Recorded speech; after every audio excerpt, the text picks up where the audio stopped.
উর্মি হঠাৎ রেগে ঠোঁট ফুলিয়ে বায়না করে বলল, না, আমি আমার রুমেই থাকবো। তোমাকে তো আলাদা রুম দেওয়া হয়েছে, তুমি ওখানে যাও। আমার রুমে কেন ভাগ বসাচ্ছ তুমি? তুই বুঝতে পারছিস না, তুই একা থাকবি কি করে?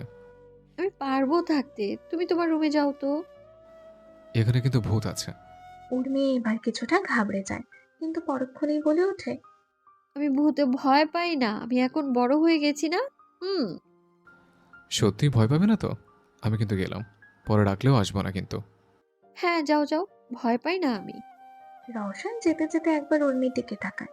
এটা ভেবে উর্মি হয়তো ওকে আটকাবে, কিন্তু না, উর্মি ঠায় দাঁড়িয়ে আছে। রওশন এবার রেগে মেগে চলে যায়। লুসার্ন শহরে সন্ধ্যার নরম আলো নেমে এসেছে। পাহাড়ের চূড়াগুলো এখন লাল ও সোনালী রঙের সঙ্গে মিশে ঝলমল করছে। আর লেকের নীল জল সূর্যাস্তের প্রতিফলনে যেন আগুনের ঢেউয়ের মতো দোলা দিচ্ছে। হাওয়ায় হালকা শীতল ছোঁয়া, আর চারপাশে পাখির কিচিরমিচির শান্ত হয়ে এসেছে। একটি কুয়াশার মতো ধোঁয়া রিসর্টের আশেপাশে ভেসে বেড়াচ্ছে, যেন প্রকৃতি ধীরে ধীরে রাতের আধারে ঢেকে যাচ্ছে। এই সুন্দর পরিবেশের মধ্যে ধীরে ধীরে একটি রমণী রিসর্টের দিকে এগিয়ে আসে। আলমা। তার ধীরে ধীরে হাঁটা, হাতে ছোট ব্যাগ এবং চোখে এখন রুদ্ধশ্বাসের চশমা, আর ওড়না দিয়ে মুখের অর্ধেক ঢেকে রাখা পুরো লোক যেন রোমাঞ্চকর কোনো রহস্যময় চরিত্রের মতো। আলমা জানে রিসর্টে রওশন আর উর্মি আছে। লবির মধ্যে প্রবেশ করে আলমা রিসেপশন ডেস্কে চলে আসে। ভদ্র হেসে এসে রুম ভাড়া চেয়ে পত্র পত্রিকা দেখতে শুরু করে। ভেতরের রুমে আলো হালকা, আর বাইরে অন্ধকার ও ছায়ার খেলা এখন শেষ। রিসর্টের প্রাইভেসি নিশ্চয়তার কারণে আলমা জানে সে পুরোপুরি অদৃশ্যভাবে রওশন রুমের কাছাকাছি থাকতে পারবে, এবং এই নিঃশব্দ পরিকল্পনা, এই ধীরচাপ ধাঁধা, এটাই তাকে আরো আত্মবিশ্বাসী করেছে। তাই জন্য তো এখানে আসার সাহস পেয়েছে আলমা। আলমার ফোনে একটি কল আসে। কল রিসিভ করে আলমা ঠান্ডা কণ্ঠে বলল, আমি পৌঁছে গেছি এমজি। এমজি নির্লিপ্ত কণ্ঠে বলল, মনে আছে তো কি করতে হবে? রৌশনের একমাত্র দুর্বলতা উর্মি, তাই আগে উর্মিকেই সরাতে হবে রৌশনকে পুরোপুরি নিঃশেষ করার জন্য। তবে হ্যাঁ, মেয়েটাকে মারার চিন্তা ভুলেও করবে না। কেন? তুমিও কি ওর প্রেমে পড়ে গেছো নাকি? এই এমজি কখনো কাউকে কৈফিয়ত দিতে পছন্দ করে না, যেটা বলেছি সেটা করবে। আলমা শক্ত কণ্ঠে বলল। ঠিক আছে। বলেই কলটা কেটে দিয়ে আলমা একটা শয়তানি হাসি দিয়ে ফিসফিস করে বলল, আমি যদি সত্যি ওকে মেরে দিই, তাহলে তুই কি করবি নরপিশাচ এমজি? আমিও দেখে নেব তোকে। এই আলমা কি জিনিস সেটা তুই এখনো বুঝিসনি। কথাগুলো বলেই আলমা রিসেপশনের কাছ থেকে রুমের চাবি নিয়ে দুলতে দুলতে মুখে এক রহস্যময় হাসি নিয়ে রুমের দিকে পা বাড়ায়। রাত 9টা। লুসার এখন যেন পুরোপুরি রূপকথা শহরে পরিণত হয়েছে। চারিদিক নিস্তব্ধ, শুধু লেকের জলে আলোর প্রতিফলন টলমল করছে, যেন আকাশের তারাগুলো নেমে এসেছে জলের বুকে। দূরে পাহাড়ের চূড়ায় হালকা কুয়াশা জমে আছে। রিসর্টের চারপাশে ঝুলে থাকা ঝুলন্ত লণ্ঠনের আলোয় পুরো এলাকা যেন সোনালী ছায়ায় ভেসে বেড়াচ্ছে। রিসর্টের বারান্দা থেকে হালকা সুর বাজছে, নরম পিয়ানো টোন, যেন রাতের বাতাসও সেই সুরে ভিজে যাচ্ছে। আর সেই সুরের ভিতরেও রওশনের বুকের ভেতর শুধু একটাই শব্দ পাচ্ছে, একাকিত্ব। রোশন নিজের রুমের বিছানায় বসে আছে, পাশে একটা আধা খাওয়া কফির কাপ। জানালার বাইরে তাকিয়ে হালকা কুয়াশার মাঝে কিছু খুঁজছে। চোখের নিচে ক্লান্তি, ঠোঁটে চাপা দীর্ঘশ্বাস। মনে মনে শুধু ভাবছে, একই ছাদের নিচে থেকে আজ যেন কত দূরেও। উর্মি, তুই বলছিস না তোকে ছাড়া আমি থাকতে পারি না? অভ্যাসে পরিণত হয়ে গেছিস তুই আমার। রওশনের চোখে বিরক্তি আর অভিমান একসাথে খেলা করছে। মাঝে মাঝে ঘড়ির দিকে তাকায়, 9টা বেজে গেছে। উর্মি এখনো একবারও খোঁজ নেয়নি। কথাগুলো ভেবেই রওশন নিজের মুখে হাত রেখে চোখ বন্ধ করে কিছু একটা ভেবে দুষ্টু হাসি দিয়ে উঠে যায়। অন্যদিকে উর্মির রুমে একেবারে উল্টো দৃশ্য। জানালা খোলা, আর বাতাসে লেকের ঠান্ডা গন্ধ ভেসে আসছে। উর্মি পুরো মুডে আছে, চুল খুলে রেখেছে। উর্মি নিজের লিটল ফোনে কার্টুন দেখে হাসছে, যেটা রওশন ওকে কিনে দিয়েছিল। ওর হাসিটা যেন পুরো রুমটাই আলোকিত করে ফেলেছে। ওর ঠোঁটের কোণে শিশু সুলভ খুশি, চোখে উজ্জ্বল দুষ্টুমি। ও জানেই না পাশের রুমে কেউ একা বসে কষ্ট পাচ্ছে ওর জন্য। পরক্ষণেই উর্মি রওশনের কথা মনে পড়ে। উর্মি একটু এদিক ওদিক তাকিয়ে নিজে মনে মনে বিড়বিড় করে, ইস, পুতুল বড় এখানে থাকলে খুব মজা হতো। কথাটা বলার সাথে সাথে রুমের কারেন্ট চলে যায়। উর্মি অন্ধকার আচ্ছন্ন চারিদিকে তাকাতে শুরু করে। না, এই অন্ধকারে উর্মি কিছুই দেখতে পাচ্ছে না। উর্মি ভয়ে একটা বালিশ দুই হাতে আঁকড়ে জড়িয়ে ধরে। এমন সময় দরজার ওপাশ থেকে কিছু অদ্ভুত আওয়াজ আসতে শুরু করে। ফিসফিস করে কেউ কি যেন বলছে। উর্মি ভয়ে পুতুল বর বলে কেঁদে দেয়। লাফ মেরে বিছানা থেকে উঠে কাঁপা কাঁপা হাতে রুমের দরজা খোলে। উদ্দেশ্য রওশনের কাছে যাবে। দরজা খুলতেই উর্মি কিছু বুঝে ওঠার আগে কেউ একজন নিজের শক্ত পুরুষালী হাত দিয়ে উর্মির কোমর জড়িয়ে ধরে কোলে তুলে নেয়। ভূত ভেবে উর্মি চোখ বন্ধ করে কান্না করতে করতে হাত দিয়ে এলোপাতাড়ি মারতে শুরু করে। রওশন এক হাত দিয়ে উর্মির কোমর জড়িয়ে ধরে আছে, অন্য হাত দিয়ে উর্মির দু হাতে ধরে নেয়। উর্মি পিট পিট করে তাকিয়ে অবাক হয়ে বলল, পুতুল বর, তুমি এসেছো জানো আমি কত ভয় পেয়েছিলাম। কোন একটা পচা দুষ্টু ভূত আমাকে ভয় দেখাচ্ছিল। তুমি ওকে ধরে একটু পিটুনি দিয়ে দাও। রওশন ঠোঁট কামড়ে হেসে মনে মনে ভাবে, তোর এই দুষ্টু ভূতকে কিভাবে মারবো বল? নিজে নিজেকে কখনো মারা যায় নাকি? পুতুল বর, কিছু বলো না। তুমি কি পারবে না ওই পচা ভূতটাকে মারতে আমার জন্য? হ্যাঁ, মারবো তো। আমার পুতুল পরীকে ভয় দেখিয়েছে, এত সাহস, মেয়েরও ওকে আলু ভর্তা বানিয়ে দেব। রওশনের কথা শুনে উর্মি প্রাণবন্ত এক হাসি দিয়ে রওশনের গলা জড়িয়ে ধরে। রওশন উর্মির রুমের দরজাটা এক হাত দিয়ে টেনে বন্ধ করে এরপর উর্মিকে নিয়ে নিজের রুমে চলে যায়। ধীরে ধীরে বেডের কাছে নিয়ে উর্মির আলতো করে বেডে শুইয়ে দেয়। এরপর নিজে উর্মির পাশে গিয়ে ধীরে ধীরে শুয়ে যায়। উর্মি রওশনের দিকে তাকিয়ে মুচকি হেসে দুই হাত আলগা করে দিলে রওশন আর দেরি না করে উর্মির বুকে মুখ লুকিয়ে চুপচাপ চোখ বন্ধ করে নেয়। উর্মি বাচ্চার মতো হেসে রওশনের মাথায় হাত বুলিয়ে দেয়। সকালটা যেন নতুন করে হেসে ওঠে। লুসানের সূর্য তখন হালকা সোনালি আলো ছড়িয়ে দিচ্ছে পাহাড়ের গায়ে। লেকের পানিতে সেই আলো নিচে নিচে ঝিকমিক করছে। চারপাশে ঠান্ডা হাওয়া, পাখির কিচিরমিচির আর নরম রোদের উষ্ণতায় শহরটা যেন একেবারে পোস্ট কার্ডের মতো লাগছিল। রওশন আর উর্মি দুজনেই সকাল সকাল তৈরি হয়ে বেরিয়েছে ঘুরতে। উর্মির পরনে হালকা নীল ড্রেস, মাথায় ছোট্ট একটা হ্যাট, রওশনের চোখে সানগ্লাস, হাতে ক্যামেরা, পুরো টুরিস্ট মোডে। উর্মি রওশনের হাত ধরে গুটি গুটি পায়ে হাঁটতে থাকে। উর্মি এবার নিজের হাত ছাড়িয়ে পাহাড়ের দিকে দৌড় দেয়। আবারও লেকের ধারে গিয়ে পাথর ছোড়ে। তারপর রওশনের হাত ধরে বলে, পুতুল বর, চলো না ওইদিকে যাই। ওই যে কত সুন্দর নৌকা ভাসছে। রওশন হাসতে হাসতে বলে, তুই না একদম বাচ্চা মেয়ে, একটু শান্ত হতে পারিস না? উর্মি ঠোঁট ফুলিয়ে বলে। প্লিজ চলো না যাই, চলো যাই। উর্মি এবার আর রওশন হ্যাঁ বলার অপেক্ষা করে না, জোর করে হাত টেনে নৌকার কাছে নিয়ে যায়। রওশনের আর কি করার, বাচ্চা বুড়ির আবদার পূরণ করতে একটা ওয়াটার বোট হায়ার করে নেয়। রওশন প্রথমে বোটে ওঠে, এরপর উর্মির হাত ধরে প্রিন্সেসের মতো বোটে ওঠায়। উর্মি আর রওশন লেকের বোটে সামনাসামনি বসে আছে। উর্মির বাতাসে চুল উঠছে, লেকের নীল জল সোনালি আলোয় ঝলমল করছে। উর্মি হঠাৎ ছোট হাসি দিয়ে লেকের পানি হাত দিয়ে তুলে রওশনের দিকে ছুঁড়ে মারে। আরে ভিজে যাবে তো।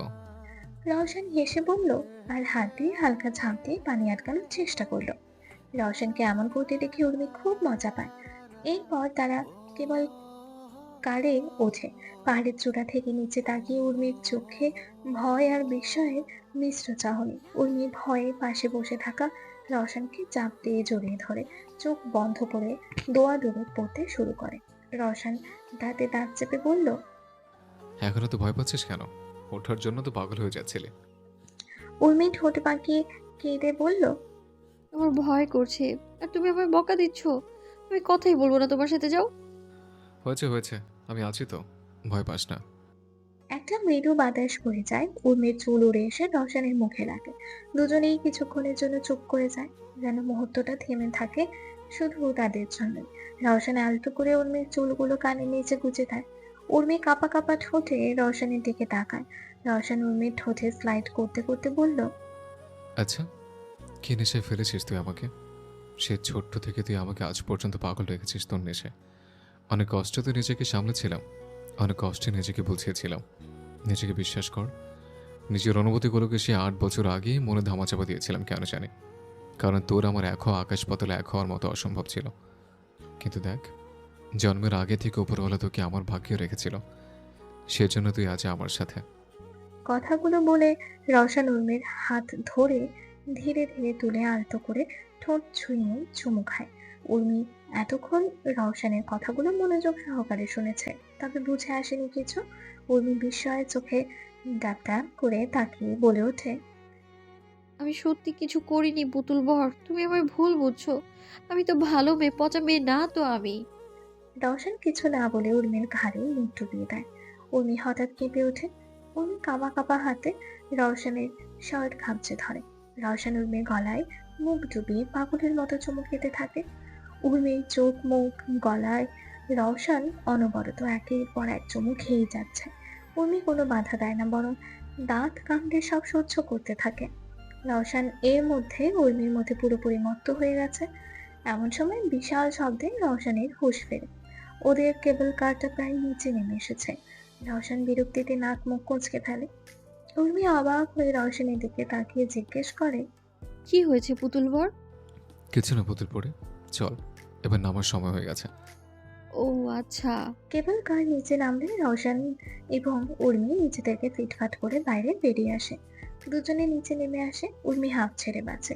উর্মি হঠাৎ রাস্তার উপারে দেখতে পায় একটা সুন্দর আইসক্রিম বাস, রঙিন ঝলমলে আলোয় সাজানো, আর ভেতরে একজন বুড়ো লোক মিষ্টি হাসি মুখে আইসক্রিম বিক্রি করছে।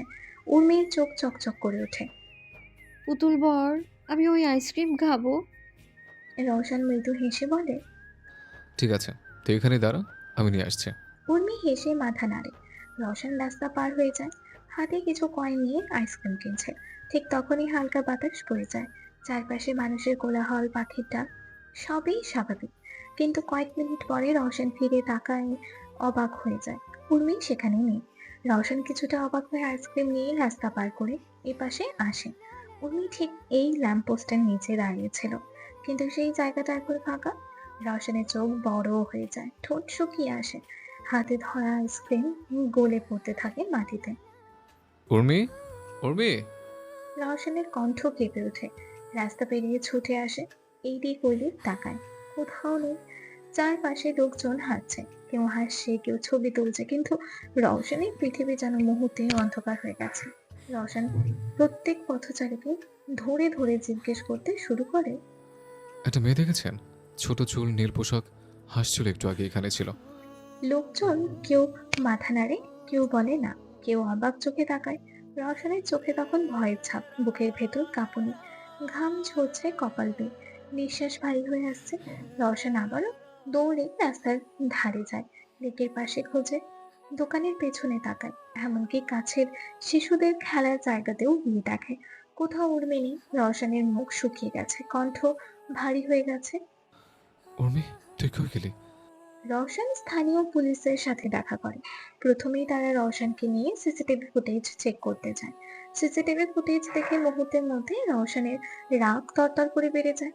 ফুটেজ দেখা যাচ্ছে একটি গাড়ি থেকে একটি মেয়ে বেরিয়ে উর্মিকে অজ্ঞান করে গাড়িতে তুলে নিচ্ছে।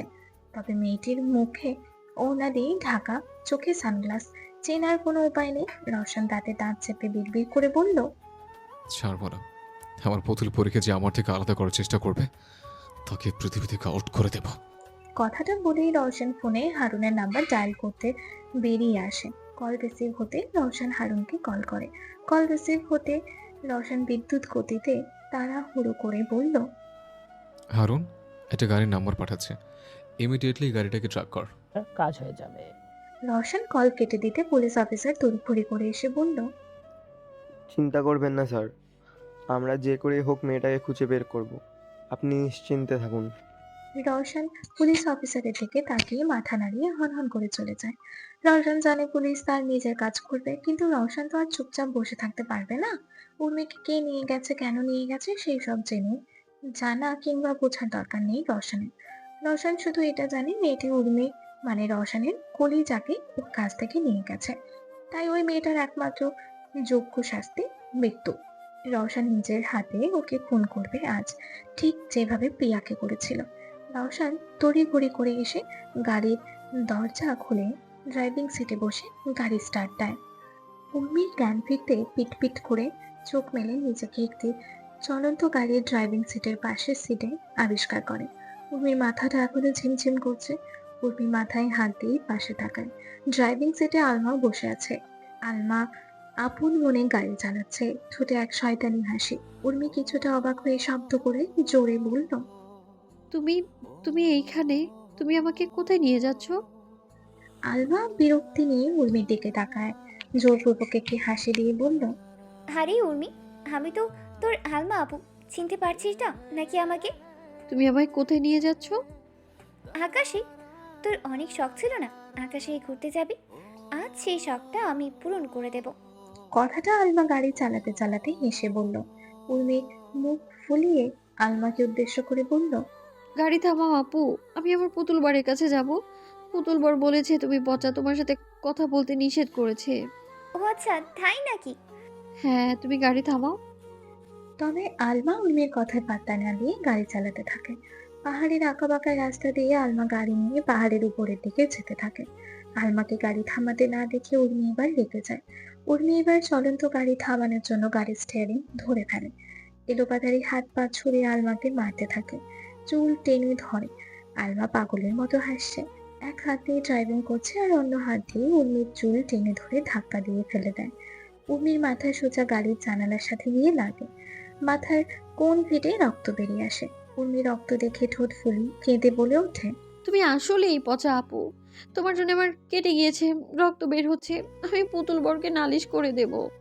আলমা তাচ্ছিল্যের হাসি হেসে বলল, আগে তুই বেঁচে থাকবি, তারপর তো নালিশ করবি। মানে? আলমা প্রশ্নের কোনো জবাব দেয় না। গাড়ি নিয়ে এতক্ষণে পাহাড়ের কিনারায় চলে এসেছে। জানালা দিয়ে বাইরে তাকাতে উর্মি ভয় কেঁপে ওঠে। গাড়ি একদম পাহাড়ের কিনারায়, একটু এদিক ওদিক হলেই গাড়ি খাদে পড়ে যাবে। আলমা এবার কোনো কথা না বলে গাড়ি থেকে বেরিয়ে এসে গাড়ি লক করে দেয়। উর্মি ভেতর থেকে জানালায় বাড়ি মারতে মারতে বলল, আলমা আপু, আমায় বাঁচাও। আমি আর দুষ্টুমি করব না। আমি তো পড়ে যাবো, আমায় বের করো। আলমা হেসে বলল, উফ, এত কান্নাকাটি করিস না তো। মরছিস যখন শান্তিতে মর। বলেই আলমা গাড়িটা ঠেলতে শুরু করে। উর্মি জোরে কান্না করতে করতে বলতে থাকে, আ- আপু, হ্যাঁ প্লিজ আমায় বের করো। তুমি কেন এমন করছো? কি করেছি আমি তোমার? আলমা উর্মির কোনো কথাই পাত্তা দেয় না। তখনই আলমা খেয়াল করে পাহাড়ের রাস্তা দিয়ে রওশনের গাড়ি এগিয়ে আসছে। আলমা মনে মনে একটি শয়তানি হাসি হেসে ভাবে, কোনো ব্যাপার না, গাড়ির চাবি তো আমার কাছে। রওশন ভাই চাইলেও উর্মিকে বের করতে পারবে না। আর উর্মি সোজা পাহাড়ের নিচে পড়ে যাবে। কিন্তু কিন্তু এখন আমাকে লুকাতে হবে। রওশন ভাই যেন কোনো মতে আমাকে দেখতে না পায়। কথাটা ভেবেই আলমা পাশে থাকা একটি বড় ঝোপঝাড়ের পেছনে লুকিয়ে পড়ে। রওশনের গাড়ি এসে উর্মির সামনে থামে।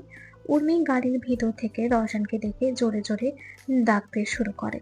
রওশন হতভম্ব হয়ে উর্মির দিকে এগিয়ে আসে। উর্মি গাড়ির ভিতর থেকে জানালায় আওয়াজ করে বলল, পুতুল বর, তুমি এসেছো? আমাকে বাঁচাও, আমি নিচে পড়ে যাব। রওশন গাড়ির দরজা খোলার চেষ্টা করে, কিন্তু বুঝতে পারে গাড়ির দরজা লক করা। রওশন কি করবে কুল কিনারা না পেয়ে হাত দিয়ে জানালার ঘুষি মারতে শুরু করে। জানালার কাঁচ ফেটে যায়, তবে কাঁচের আঘাতে রওশনের হাত দিয়ে রক্ত ঝরছে। উর্মি তা দেখে ব্যাকুল হয়ে কান্না করে ওঠে। ভেতর থেকে ফু দেওয়ার চেষ্টা করে রওশনের হাতে। আলমা এতক্ষণ চুপচাপ সব দেখলেও এখন বিচলিত হয়ে যায়। এভাবে চললে তো রওশন উর্মিকে বাঁচিয়ে নেবে, এটা কিছুতেই হতে দেওয়া যাবে না ভেবে আলমা শক্তপোক্ত করে নিজের মুখে ওড়না বেঁধে এগিয়ে যায়। রওশনকে আটকানোর চেষ্টা করে। রওশনের রাগ হতে তর করে বেড়ে যায়। রওশন জোরে সোরে আলমাকে ধাক্কা দিয়ে ফেলে দেয়। আলমার মাথা গিয়ে পাশে থাকা পিলার থেকে। আলমা ব্যথায় কুঁকড়ে ওঠে, কপালে হাত রাখতেই রক্তে ভিজে যায়। আলমার চোখে দিয়ে পানি ফেলে রওশনের দিকে তাকায়। রওশন গাড়ির দরজা খুলে উর্মিকে বের করে এনেছে, তবে ততক্ষণে উর্মির জ্ঞান হারিয়েছে। রওশন উর্মিকে নিয়ে ব্যস্ত হয়ে পড়ে। আলমা সেই দিকে এক দৃষ্টিতে তাকিয়ে থেকে একটা তাচ্ছিলের হাসি হেসে চোখের পানি মুছে নেয়। ইতিমধ্যে খবর পেয়ে সেজল, জায়েদ, ক্যাসপার চলে এসেছে। তিনজনেই গাড়ি থেকে বের হয়ে ছুটে আসে। সেজল বলল, উর্মিকে এখনই হসপিটালে নিয়ে যেতে হবে, বেশি দেরি করা যাবে না। রওশন কাঁপা কাঁপা চোখে তাকিয়ে মাথা নাড়ে। এরপর উর্মিকে কোলে তুলে দৌড়ে গাড়িতে উঠে যায়। পেছনে পেছনে বাকি তিনজনও গাড়িতে ওঠে। আলমা ওদের যাওয়ার দিকে এক দৃষ্টিতে তাকিয়ে থেকে চিৎকার করে কেঁদে বলে ওঠে, আমার সাথেই কেন এমন হয়? আমি তো শুধু একটু ভালোবাসা চেয়েছিলাম। কিন্তু কিন্তু কেউ আমাকে ভালোবাসলো না, শুধু অবহেলায় দিয়ে গেল। আলমা পাগলের মতো হাসতে হাসতে উঠে দুলতে দুলতে চলতে শুরু করে বলতে থাকে, রওশন ভাই, আমিও ব্যথা পেয়েছি, দেখো আমারও রক্ত পড়ছে। তুমি তো একবারও আমাকে দেখলে না। আলমা গাড়ির পাশে এসে রাগের চোটে একটা লাথি মারে। এতক্ষণ পাহাড়ের কিনারায় বেঁধে থাকা গাড়িটা সজোরে শব্দ করে এবার নিচে পড়ে যায়। আলমা সামনের দিকে নিজের কষ্ট ভরা মন নিয়ে এগোতে শুরু করে। তখনই একটি গাড়ি আলমার পাশ কেটে চলে আসে। আলমা কিছু বুঝে ওঠার আগে গাড়িতে থাকা লোকটা আলমাকে জোরপূর্বক গাড়িতে তুলে নেয়। আলমা বাঁচার জন্য চিৎকার করতে থাকে, তবে কেউ সেই চিৎকার শুনতে পায় না। হাসপাতালের বেডে অজ্ঞান অবস্থায় উর্মি শুয়ে আছে। পাশে বসে রওশন উর্মির হাত ধরে আছে। রওশনের চোখে স্পষ্ট ব্যাকুলতার ছাপ। এমন সময় ডাক্তার এসে রওশনকে আলাদাভাবে কথা বলার জন্য ডেকে নিয়ে যায়। ডাক্তারের কেবিনে এখন রওশন, সেজল, কাসকর এবং জায়েদ আছে। ডাক্তার উর্মির সমস্ত রিপোর্ট হাতে নিয়ে রওশনকে উদ্দেশ্য করে বলল, মিস্টার সেহনাজ, উর্মির সমস্ত রিপোর্ট চলে এসেছে। আশা করা যায় একটা অপারেশন করলে উর্মি আবারও ঠিক হয়ে যাবে। রওশন সহ বাকিরা এই কথা শুনে খুশি হয়ে যায়। তবে ডাক্তার একটু ইতস্তত বোধ করে বলল, কিন্তু কিন্তু কি ডক্টর? দেখুন, যেহেতু অপারেশনটা আমি করব, তাই আপনাদেরকে আগেই কিছু কথা বলে দিই। এই অপারেশন সাকসেসফুলি হওয়ার চান্স 60 থেকে 70%। আর উর্মি মানসিকভাবে একবার অসুস্থ হলে আগের মতো আর থাকবে না। ওর মানসিক অবস্থার কিছু পরিবর্তন হবে। এক কথায় বলতে গেলে, ধরুন এখন যেটা উর্মির পছন্দ বা যেটা ছাড়া উর্মি থাকতে পারে না, সেটা হয়তো তখন উর্মির অতটাও পছন্দ নাও হতে পারে। বুঝতে পারছেন তো আমি কি বলতে চাইছি? ডাক্তারের কথা শোনা মাত্র রওশনের চারিদিক অন্ধকার হয়ে আসে। রওশন কি বলবে বুঝতে পারে না। কিছু বলতে কেউ রওশনের গলা জড়িয়ে আসছে। রওশন কোনো কথা না বলে ডাক্তারের কেবিন থেকে বেরিয়ে আসে। বাইরে এসে চুপচাপ দেয়ালে হেলান দিয়ে দাঁড়িয়ে পড়ে। বুকটা মোচড় দিয়ে উঠেছে। মনে হচ্ছে সবকিছু যেন থেমে গেছে। রওশনের মনে হচ্ছে উর্মি সুস্থ হলে হয়তো ওকে ছেড়ে চলে যাবে। পরক্ষণেই রওশন বিড়বিড় করে বলে ওঠে, না, এটা আমি কিছুতেই হতে দেব না। বলেই রওশন হন হন করে উর্মির কেবিনে চলে আসে। বেডে অজ্ঞান অবস্থায় থাকা উর্মিকে কোলে তুলে নেয়। সেজল, কাসপার, জায়েদ হন হন করে রওশনের পিছু পিছু এসে এই দৃশ্য দেখে অবাক হয়ে যায়। জায়েদ রওশনকে থামিয়ে জিজ্ঞেস করে, এটা কি করেছিস তুই রওশন? এমন করার কারণ কি? ডক্টরকে কিছু না বলে এইভাবে চলে এলি, তার উপর উর্মিকে নিয়ে চলে যাচ্ছিস। রওশন রাগী চোখে জায়েদের দিকে তাকিয়ে বলল, আমি কেন উর্মিকে রাখবো না? আমার উর্মি যেমন আছে তেমন আমার কাছে থাকুক। তাও থাকুক, আমি কিছুতে ওকে আমার থেকে আলাদা হতে দেব না। সেজল এবার রেগে যায়। রেগে গিয়ে রওশনকে বলল, তুই কি পাগল হয়ে গেছিস? ডক্টর কখন বলল যে উর্মি তোকে ছেড়ে চলে যাবে? উনি জাস্ট বলেছে উর্মির মানসিকতায় কিছুটা চেঞ্জ আসবে, আর সেটা স্বাভাবিক নয় কি? রওশনের মাথা এখন কাজ করছে না। রওশনের মতে উর্মি ঠিক হয়ে যদি বিয়ের দিন ওদের ওই অনাকাঙ্ক্ষিত শারীরিক সম্পর্কের বিষয় উর্মির মনে পড়ে, তখন উর্মি যদি ওকে রেপিস্ট মনে করে ছেড়ে চলে যায়, তখন কি হবে? রওশন এগুলো ভেবে আর কারোর কথায় পাত্তা দেয় না। উর্মিকে নিয়ে বড় বড় পা ফেলে চলে যায়। সেজল, কাসপার, জায়েদ অনেক আটকানোর চেষ্টা করে, কিন্তু কিছুতেই লাভ হয় না। সেজল বিরক্ত হয়ে বেডের ওপর বসে যায়, মাথায় হাত রেখে। জায়দও এসে সেজলের পাশে বসে। ক্যাসপার চুপচাপ আছে। সেই হতে কোনো কথা বলছে না, কারণ ক্যাসপার জানে ও না চাইতেও সিরিয়াস সময় বোকার মতো কথা বলে ফেলে। তারপর সবাই মিলে ওকে উত্তম মধ্যম দেয়। জায়েদের মাথায়ও এই মুহূর্তে কাজ করছে না, কি করবে বুঝতেই পারছে না। জায়েদ ক্যাসপারের দিকে তাকিয়ে বলল, এখন তুই কিছু একটা বল, আমার মাথায় কিছু আসছে না। ক্যাসপার প্রথমে একটু আমতা আমতা করে বলে, একটা আইডিয়া তো মাথায় এসেছে, তবে প্রমিস কর সেটা ফ্লপ আইডিয়া হলে তোরা আমাকে মারবি না তো? সেজল বলল, আরে না, মারবো না, বল তুই। আমাদের এখন আন্টি মানে রওশনের মা, এর সাথে কথা বলা উচিত। হয়তো আন্টিই রওশনকে বোঝাতে পারবে। জায়েদের কথাটা শুনে হঠাৎ করে বিদ্যুৎ গতিতে উঠে দাঁড়ায়। ক্যাসপার ভয়ে চোখ বন্ধ করে নেয়। এটা ভেবে আজ হয়তো উত্তম মধ্যম আছে ওর কপালে। কিন্তু জায়েদ উল্টো খুশি হয়ে ক্যাসপারের কাঁধে হাত রেখে বলল, আরে বাহ, এই প্রথম তুই কোনো কাজের কথা বললি। আমি সব সময় কাজের কথাই বলি, কিন্তু তোরা তো আমাকে তজই করিস না। জায়েদের এই কথা শুনে হাসে। এরপর আমরিন বেগমের নাম্বারটা ডায়াল করে কল করে। কল রিসিভ হতে জায়েদ সালাম দেয়। ওপাশ থেকে আমরিন বেগম সালামের জবাব দিয়ে ভালো মন্দ জিজ্ঞেস করে। সেজল ক্যাসপারের কান পেতে ফোনের কথা শুনছে। জায়েদ এক করে সবকিছু আমরিন বেগমকে খুলে বলে। সব শুনে আমরিন বেগম হতবাক হয়ে যায়।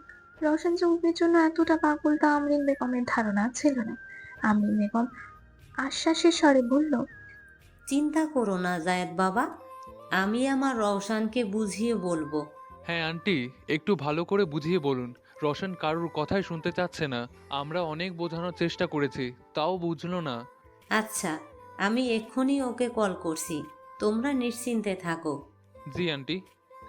কথা বলা শেষ হলে জায়েদ কল কেটে দেয়। তিনজন মিলে শান্তির নিঃশ্বাস ফেলে। যাক, অবশেষে হয়তো আমরিন বেগমের কথা রওশন শুনবে। অন্যদিকে আমরিন বেগম ফোন দেখে পেছনে ঘুরতে আরমান সাহেবকে দাঁড়িয়ে থাকতে দেখে। আমরিন বেগম ভয়ে ঢোক গিলে ফেলে। এতক্ষণ ফোনে লাউড স্পিকারে কথা বলায় আরমান সাহেব যে সব শুনে ফেলেছে তা আমরিন বেগম খুব ভালো করেই বুঝলো।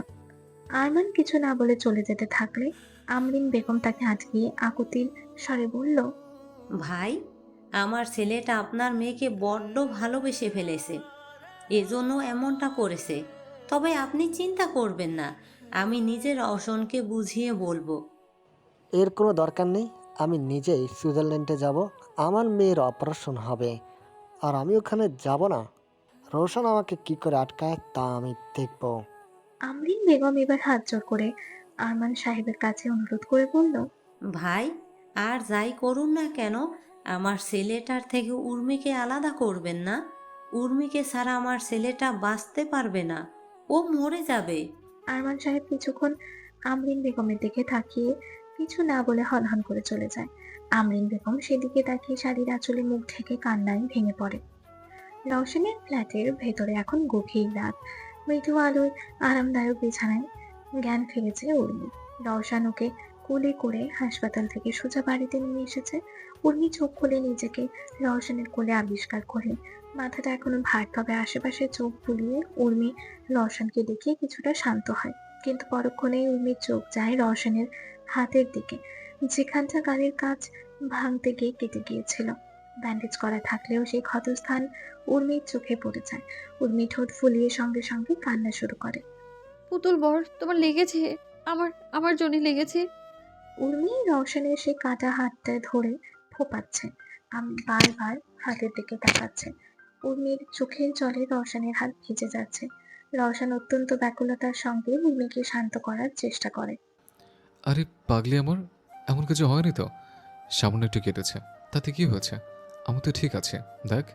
রওশন উর্মির মাথা আলতো করে ছুঁয়ে দেখে, ব্যাকুলতার স্বরে বলল, এই দেখ, তোর অনেক লেগেছে না? ইস, কতটা কেটে গেছে। উর্মি রওশনের মাথায় হাত দেয়, তারপর তার হাতের ব্যান্ডেজ ধরে আরো জোরে কেঁদে ওঠে। তোমার বেশি লেগেছে, তুমি খারাপ, তুমি কেন মারলে কাছে? রওশন মৃদু হেসে উর্মির কান্না থামাতে ব্যর্থ হয়ে আলতো করে তাকে নিজের বুকে জড়িয়ে নেয়। কাঁদতে নেই লক্ষ্মী বউ আমার, তেমন কিছুই হয়নি, একটু পরে ভালো হয়ে যাবে। কিন্তু উর্মি সহজে থামার পাত্রী নয়। উর্মি রওশনের বুক থেকে সরে এসে আবারও কাটা হাত ধরে নিজের মুখ দিয়ে ব্যান্ডেজের ওপর থেকে বারবার ফু দিতে থাকে। উর্মি অনবরত ফু দিচ্ছে আর ওর মিষ্টি শ্বাস রওশনের হাতের ক্ষতে লাগছে। উর্মির এই সরলতা দেখে রওশনের চোখে এক অদ্ভুত শান্তির ছোঁয়া ফুটে ওঠে। রওশন মনে মনে ভাবে, এই ভালোবাসার কাছে সবকিছুই তুচ্ছ। উর্মিকে সুস্থ করার জন্য রওশন সবকিছু করতে প্রস্তুত। কিন্তু রওশন এটা কখনোই মানতে পারবে না যে উর্মি ওকে ছেড়ে চলে যাবে বা ভুল বুঝবে। তোমার ব্যথা কমানোর জন্য ফু দিচ্ছি। জানো তো, আমার কাকিমণি আমাকেও যখন ব্যথা লাগতো না, তখন এইভাবে ফু দিয়ে দিত, সাথে সাথে এই ব্যথা চলে যেত। উর্মি সরল মুখে কথাগুলো বলে আবারও ফু দিতে শুরু করে। রওশন এবার আর থাকতে পারে না। উর্মির এই নিষ্পাপ ভালোবাসা বারবার রওশনের হৃদয়কে গলিয়ে দেয়। রওশন উর্মির কোমল হাত নিজের হাতে তুলে নিয়ে চুমু খায়। আর ব্যথা নেই লক্ষ্মীটি, তোর ফোতে সব ব্যথা হাওয়ায় মিলিয়ে গেছে। আর কাঁদিস না, তুই কাঁদলে আমার বুকটা হাহাকার করে ওঠে রে পুতুল পড়ে। তোর কান্না আমি সহ্য করতে পারি না। উর্মি মাথা নাড়ে। রওশন এবার উর্মিকে ঘুমিয়ে যেতে বলে। না, আমি একা ঘুমাবো না, তুমি আমার পাশে থাকবে। আমার ভয় করছে যদি আলমা আপু আবার চলে আসে। আলমা? ও কোত্থেকে আসবে? হ্যাঁ, আলমা আপুই তো আমাকে গাড়িতে করে নিয়ে গিয়েছিল। আমাকে ধাক্কা দিয়ে গাড়ির জানালার সাথে লাগিয়ে কপাল কেটে দিয়েছে ইচ্ছে করে। শেষের কথাটা উর্মি কান্না করতে করতে রওশনের কাছে নালিশ করে বলল। রওশন উর্মির কথাগুলো শুনে যেন স্থির হয়ে গেল। আলমা, তার মানে আলমা ওদেরকে অনুসরণ করে সুইজারল্যান্ডে চলে এসেছে আর উর্মিকে কিডন্যাপ করার মতো সাহস দেখিয়েছে। রওশনের ভেতরে ক্রোধের আগুন জ্বলে ওঠে। রওশন সঙ্গে সঙ্গে বিছানা থেকে নামতে উদ্যত হয়, চোখে এখন প্রতিশোধের তীব্র নেশা। আমি এখনই যাচ্ছি। ওই মেয়েকে আজ রওশন রাগেই গজগজ করতে করতে দরজা বানিয়ে এগোতে চাইল, কিন্তু কথা শেষ হওয়ার আগে উর্মি রওশনের হাত শক্ত করে ধরে ফেলল। ভয় এবং কান্নায় উর্মির গলা কেঁপে উঠল। না, তুমি যেও না পুতুল বর, আমার ভয় করছে। আলমা আপু যদি আবার আসে। উর্মি ভয়ে জড়ানো মুখের দিকে তাকিয়ে রওশনের সব রাগ যেন এক নিমিষে জল হয়ে যায়। রওশনের কাছে এখন উর্মির নিরাপত্তা ও মানসিক শান্তি সব থেকে গুরুত্বপূর্ণ। রাগের মাথায় আলমার খোঁজ করা স্থগিত রেখে রওশন আবারও বিছানায় ফিরে এসে শান্ত স্বরে রওশন বলল। ঠিক আছে, যাব না। রওশন এবার উর্মির পাশে শুয়ে ওকে নিজের বুকে নিবিড়ভাবে জড়িয়ে ধরে, আলতো করে উর্মির কপালে আর নরম চুলে হাত বুলিয়ে দিতে লাগে। রওশনের হাত বোলানো ছোঁয়াতে উর্মির শরীর শিথিল হতে শুরু করে। রওশন এবার ইচ্ছা মতো উর্মির মুখ, চোখ, গাল ও গলায় ঘন ঘন চুমু এঁকে দিতে লাগে, গভীর ভালোবাসায় তাকে ভরিয়ে দিতে লাগে। ফিসফিস করে রওশন বলল। আর ভয় নেই লক্ষ্মী বউ আমার, আমি তোর কাছে আছি। কিছুক্ষণের মধ্যে উর্মির শান্ত শ্বাস প্রশ্বাস জানিয়ে দেয় যে সে গভীর ঘুমে তলিয়ে গেছে। রওশন সাবধানে উর্মির পাশ থেকে সরে আসে যাতে উর্মির ঘুম না ভাঙে। বিছানা থেকে ধীরে ধীরে উঠে এসে রওশন বারান্দার দিকে যায় এবং হারুনকে কল করে। হারুন, ওর মেয়েকে যে মেয়েটা কিডন্যাপ করেছিল তাকে কি খুঁজে পেয়েছিস? রওশনের কণ্ঠস্বরে উদ্বেগের ছোঁয়া। ওপাশ থেকে হারুন জানালো। না স্যার, সেই মেয়েটা হঠাৎ করেই কোথায় যেন গায়েব হয়ে গেছে। আমরা সব জায়গায় খুঁজেছি কিন্তু কোথাও লাভ হয়নি। এমনকি সব মিটিং ফুটেজও কেউ একজন নষ্ট করে দিয়েছে। রওশন এবার গভীর চিন্তায় পড়ে গেল। আলমার মতো একটি মেয়ের একার পক্ষে এত নিখুঁতভাবে সব কাজ করা বা বাংলাদেশ থেকে সুইজারল্যান্ডে এসে এত দ্রুত নিখোঁজ হয়ে যাওয়া একেবারেই অসম্ভব। এত অল্প সময়ে সব সিসিটিভি ফুটেজ নষ্ট করা তো আরো অসম্ভব ব্যাপার। তার মানে আলমাকে কেউ একজন পিছন থেকে সাহায্য করছে, কিন্তু সেই ব্যক্তিটিকে? রওশন ভ্রুকুচকে অন্ধকারে তাকিয়ে রইল। এই নতুন শত্রুটিকে খুঁজে বের করতেই হবে। সাথে অন্ধকার ঘরে এমজে বসে আছে। তার সামনে একটি চেয়ারে হাত পা বাঁধা অবস্থায় পড়ে আছে আলমা। আলমার চোখে মুখে স্পষ্ট বিভীষিকার ছাপ, কিন্তু হাসি দেখে মনে আলমা সম্পূর্ণ উন্মাদ পাগলে পরিণত হয়েছে। ঘরের ভেতরে মৃদু আলো আধারিতে এমজে শান্ত কিন্তু কর্তৃত্বপূর্ণ ভঙ্গিতে বসে আছে। আলমা পাগলের মতো হাসতে শুরু করে। তার হাসি ঘরের নিস্তব্ধতা ভেঙে খান খান করে দিচ্ছে, যা দেখে এমজে দাঁতে দাঁত চেপে বলল। এত হাসি তোর আসে কোথা থেকে শয়তানি? তোর জন্য আমার প্ল্যান নষ্ট হচ্ছে। তোকে তো বলেছিলাম ওকে নিয়ে আমার কাছে আসতে, কিন্তু তুই এটা না করে আমার কথার অবাধ্য হয়ে উর্মিকে মারতে নিয়ে গেছিলি। কি ভেবেছিস এই এমজির চোখ ফাঁকি দেওয়া এতটাই সহজ? কাজের কাজ তো কিছুই করতে পারলি না, উল্টো এখন তোর জন্য আমাকেও রওশনের থেকে পালিয়ে বেড়াতে হচ্ছে। এমজের কথা শুনে আলমা আবারও অট্ট হাসিতে ফেটে পড়ে। হাসতে হাসতে বিদ্রুপ করে বলে। যা করেছি বেশ করেছি। আমাকে কি তুই নিজের চাকর পেয়েছিস যে তুই যা বলবি আমাকে তাই করতে হবে? তুই এখনো এই আলমাকে চিনতে পারিসনি। আচ্ছা তাই নাকি? এখনই বের করছি তোর এই বড় বড় কথা। কথাটা বলে এমজে হাতে চাবুক তুলে নিয়ে আলমার দিকে এগোতে শুরু করে। আলমা কিছুটা ঘাবড়ে গিয়ে কাঁপা কাঁপা কণ্ঠে জিজ্ঞেস করে। কি করতে চাইছিস কি? এমজে প্রশ্নের কোনো উত্তর দেয় না, বরং এগিয়ে গিয়ে আলমার উপর একের পর এক চাবুকের বাড়ি মারতে শুরু করে। আলমা ব্যথায় চিৎকার করে ওঠে, এমজেকে থামার জন্য অনুরোধ করে, কিন্তু এমজের থামার কোনো নাম নেই। চাবুকের বাড়ি মারতে মারতে এমজি হাঁপিয়ে ওঠে। ততক্ষণে আলমা চেয়ার সহ নিচে পড়ে ব্যথায় কাতরাচ্ছে। এমজি কাউকে একটা কল করে, বলে। রওশনের জোর প্রজেক্ট হলো আমাদের নেক্সট টার্গেট। আমি যেভাবে বলেছি সেভাবেই সবটা যেন হয়। আলমা যন্ত্রণায় কাতরাতে কাতরাতে এমজির কথায় অবাক হয়ে যায়, তাকায়। অন্যদিকে জায়েদের বাড়িতে সেজেল, জায়েদ এবং ক্যাসপার বসে রওশন উর্মিকে নিয়ে আলোচনা করছে। ক্যাসপার মেঝেতে বসে পিৎজা খাচ্ছে। আমার তো মনে হয় রওশন ঠিকই করেছে। ক্যাসপার পিৎজা চিবোতে চিবোতে বলল। সেজেল চোখ কপালে তুলে বলল, কি বলছিস তুই? একটা অসুস্থ মেয়েকে বিনা চিকিৎসায় বাড়িতে নিয়ে এসেছে, এটা কি ঠিক? জায়েদ বলল, সেজাল, রওশন ইমোশনাল হয়ে গেছে। ওর মনে ভয় ঢুকে গেছে যে উর্মি সুস্থ হয়ে ওকে ছেড়ে চলে যাবে। ক্যাসপার বলল, ঠিক তাই। ভালোবাসা কখনো কখনো এমনই হয়, পাগলাটে। আর যদি উর্মি সুস্থ হয়ে যায় রওশন ভাইকে ভালো না বাসে, এটা তো সত্যি খুব খারাপ হবে, তাই না? ক্যাসপারের কথায় যুক্তি আছে, তবে উর্মির চিকিৎসা করাও জরুরি। পরের দিন সকাল, উর্মি তখনও ঘুমাচ্ছে। রওশন এক হাতে আলতো করে উর্মিকে জড়িয়ে ধরে আছে, অন্য হাতে কফি মগ মনোযোগ দিয়ে রাতের ঘটনার কথা ভাবছে। আলোয়ার একার পক্ষে এত বড় কাজ করা সম্ভব নয়। কে তাকে সাহায্য করেছে, আর কেনই বা করেছে? ফোনটা বেজে উঠলো। রওশন ফোন ধরতেই ওপাশ থেকে জায়েদের উদ্বিগ্ন কণ্ঠস্বর ভেসে এলো। রওশন, আমরা বাড়ির বাইরে আছি, তাড়াতাড়ি দরজা খোল। রওশন দরজা খুলে ওদেরকে ভিতরে আনে। সবাই মিলে এরপর রওশনকে বোঝানোর চেষ্টা করে, কিন্তু রওশন কিছুই শুনতে রাজি না। তখনই রওশনের কাছে হারুনের কল আসে। কোম্পানিতে অনেক বড় লস হয়েছে, তাই আর্জেন্টলি রওশনকে যেতে হবে। হারুন দিশেহারা হয়ে বলল, স্যার, সর্বনাশ হয়ে গেছে। আপনার একটা বড় প্রজেক্ট জুরিখের যে প্রজেক্টটা চলছিল সেইখানে মারাত্মক গোলমাল হয়ে গেছে। বিশাল অঙ্কের আর্থিক ক্ষতি হয়েছে এবং জুরির অবস্থা চলছে। আপনাকে এক্ষুনি যেতে হবে স্যার, না হলে কোম্পানিটা ডুবে যেতে পারে। কথাগুলো শুনে রওশনের মুখ ফ্যাকাশে হয়ে যায়। জুরি, এই শহর তো অনেক দূরে। রওশনের হাতে এখন দুটো পথ: উর্মিকে রেখে কোম্পানির এই জরুরি অবস্থা সামলানো, নয়তো উর্মিকে আঁকড়ে ধরে থেকে নিজের তিলে তিলে গড়ে তোলা সাম্রাজ্যকে ধ্বংস হতে দেখা। রওশন ফোন কেটে দিয়ে দেয়ালে হেলান দিয়ে দাঁড়ালো। তার চোখে অসহায়তা। উর্মিকে রেখে রওশন কোনোভাবেই যেতে পারবে না। জায়েদ এবং সেজল পরিস্থিতিটা বুঝতে পারে। জায়েদ বলল, রওশন, শোন, তোর যাওয়াটা জরুরি।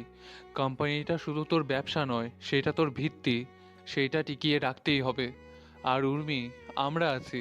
ক্যাসপার, সেজাল এবং আমরা তিনজনে ওর খেয়াল রাখবো। ওর দিকে একটা পিঁপড়েও ঘেঁষতে পারবে না। আই সোয়ার, আমি তোকে কথা দিচ্ছি। সেজল সঙ্গে সঙ্গে সম্মতি জানালো। হ্যাঁ রওশন, আমাদের বিশ্বাস কর, আমরা উর্মির পাশে থাকবো। ওকে দেখাশোনা করার দায়িত্ব আমাদের, তোর কোনো চিন্তা নেই। ক্যাসপার উৎসাহের সঙ্গে বলল, হ্যাঁ রওশন, আমারও বডিগার্ড থাকবে। তুই চিন্তা না করে যা, আমি নিজের কোম্পানি বাঁচা। বন্ধুদের এমন ভরসা পেয়ে রওশনের মনের ভার কিছুটা কমলো। রওশন জানে এই তিনজন তার জন্য সবকিছু করতে পারে। কোম্পানি বাঁচানোটাও এখন অপরিহার্য। অনিচ্ছা সত্ত্বেও তাকে যেতে হবে। গভীর শ্বাস নিয়ে রওশন বলল, ঠিক আছে, আমি যাচ্ছি, কিন্তু তোদের কথা যেন নড়চড় না হয়। প্রতি মুহূর্তে আমাকে আপডেট দিবি। উর্মি কে করছে, কে খাচ্ছে, সবকিছু আপডেট আমার চাই। রওশন ধীর পায়ে উর্মির ঘরে ঢোকে। কাল রওশন ডাক্তারের দেওয়া ঘুমের ওষুধ উর্মিকে খাইয়েছিল, তাই তখনও গভীর ঘুমে মগ্ন সে। রওশন ধীরে ধীরে বিছানার পাশে বসে আলতো করে উর্মির কপালে হাত বুলিয়ে দিল। তার মুখ, চোখ, গাল ছুঁয়ে দেখল গভীর মায়া। রওশন একটু ঝুঁকে পড়ল, উর্মির নরম কপালে দীর্ঘ ও আলতো একটা চুমু এঁকে দিল।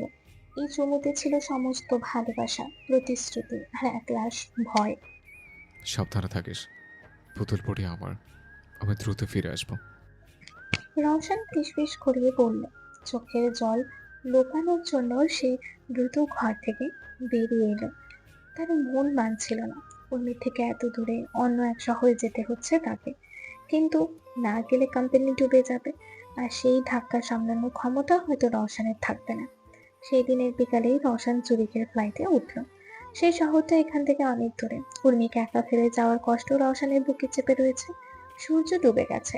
ফ্ল্যাটে সন্ধ্যার আধার নামার আগে এক চাপা উত্তেজনা বিরাজ করছে। রওশন চলে যাওয়ার পর জায়েদ, সেজাল এবং ক্যাসপার মিলে উর্মির দেখাশোনার দায়িত্ব নিয়েছিল। উর্মি ততক্ষণে ঘুম থেকে জেগে উঠেছে।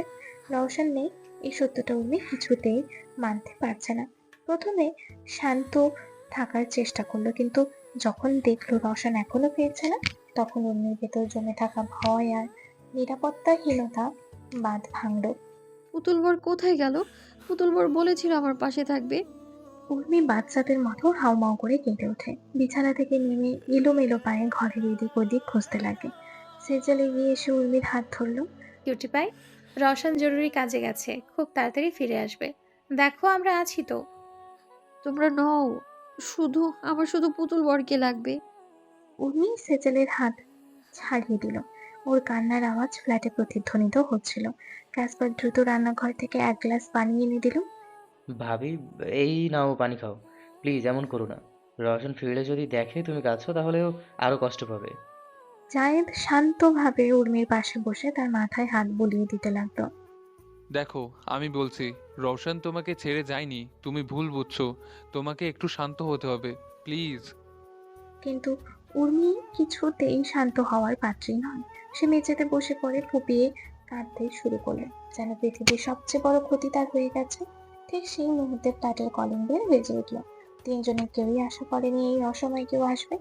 জায়েদ একটু অবাক হয়ে ভ্রু কুঁচকে উঠে দাঁড়ালো। কে হতে পারে এত রাতে? জায়েদ দ্রুত পায়ে দরজা খুলে দিল। দরজার বাইরে তাকে দেখে জায়েদ সামান্য থমকে গেল। তার কপালে সামান্য ভাঁজ পড়ল। অচেনা একজনকে দেখে জায়েদ নিজের ভ্রু কুঁচকে নিল। দরজার ওপাশে দাঁড়িয়ে আছেন আরমান সাহেব, উর্মির বাবা। আরমান সাহেবও একটু চিন্তিত মুখে দাঁড়িয়েছিলেন। জায়েদ কিছু বলার আগেই উর্মি কান্নার মাঝে শব্দটা শুনে মুহূর্তের জন্য থমকে গেল। সে দ্রুত জায়েদকে পাশ কাটিয়ে দরজার দিকে দৌড়ে গেল। বাবা। কষ্টের কান্না মুহূর্তেই আনন্দে রূপান্তরিত হলো। উর্মি ছুটতে ছুটতে গিয়ে আরমান সাহেবকে দু হাত দিয়ে জাপটে ধরল। ওর কান্নার শব্দ এখন চাপা আনন্দের চিৎকারে পরিণত হয়েছে। দরজার কাছে দাঁড়িয়ে জায়েদ, সেজল এবং ক্যাসপার একে অপরের দিকে তাকালো। তাদের মুখের বিভ্রান্তি এবার স্পষ্ট হলো। জায়েদ দ্রুত নিজেকে সামলে নিয়ে এগিয়ে গেল। আরমান আঙ্কেল, আপনি ভেতরে আসুন। পরের দিন সকালে রওশন তার কর্পোরেট অফিসের কাছে ঘেরা বিলাসবহুল কেবিনে ব্যস্ত। কোম্পানির যে বিশাল ক্ষতি হয়েছে তা সামাল দিতে তাকে দিন রাত এক করতে হচ্ছে। ফাইলপত্র আর মিটিং এর চাপ রওশনকে এক মুহূর্তের জন্য স্বস্তি দিচ্ছে না। রওশনের প্রতিটি পেশাদার সিদ্ধান্তই এখন ওর ব্যক্তিগত চাপ থেকে আসছে। উর্মির কাছ থেকে দূরে থাকার যন্ত্রণা ও সমস্ত মনোযোগ কেড়ে নিচ্ছে। কেবিনের ভিতরে রওশনের কণ্ঠস্বর ছিল শীতল ও কঠোর। প্রতিটি এমপ্লয়ের ভুল ত্রুটিতে সে যেন নিজের ব্যর্থতার রাগ ছাড়ছে। কি হচ্ছে এসব? এই সামান্য হিসাবটা মেলাতে পারেননি আপনারা? আপনাদের মতো অপদার্থের জন্য আজ কোম্পানিটা ক্ষতির মুখে। আমি কি করতে আপনাদের কাছে রেখেছে? রওশনের কণ্ঠে মিশে আছে তীব্র বিরক্তি। এমপ্লয়িরা ভয়ে সিটিয়ে যায়। সবাই জানে রওশন সাধারণত এত মেজাজ দেখায় না, কিন্তু আজ যেন তার ধৈর্যের বাঁধ ভেঙে গেছে। সারাদিন ধরে চলতে থাকা মিটিং, ফাইলপত্র আর ইমেলের ঝক্কি শেষে রাত তখন গভীর।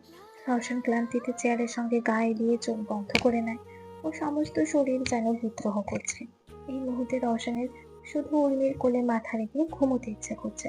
ঠিক তখনই ওর ফোনটা বেজে উঠল। স্ক্রিনে হারুনের নাম দেখে রওশন কিছুটা বিরক্তি নিয়ে কলটা ধরল।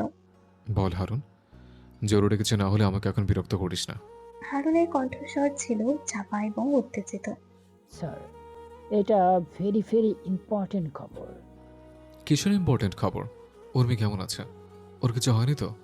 তোকে তো বলেছিলাম ওদের দিকে 24 ঘন্টা নজর রাখতে। হারুন কোনো ভূমিকা না করে সরাসরি বোমাটা ফাটালো। উর্মি ভাবিকে অপারেশন থিয়েটারে নেওয়া হয়েছে। রওশন চমকে এক লাফে চেয়ার থেকে উঠে দাঁড়ালো। ঘুম, ক্লান্তি সব যেন এক নিমেষে উবে গেল।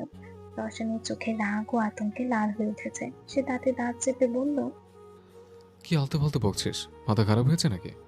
আমি ঠিকই বলেছি, কাল রাতেই আরমান আঙ্কেল এসেছিল। আমি আজ খবর পেয়েছি উনি সব ব্যবস্থা করেছেন, ভাবিকে অপারেশন করাতে নিয়ে গেছে।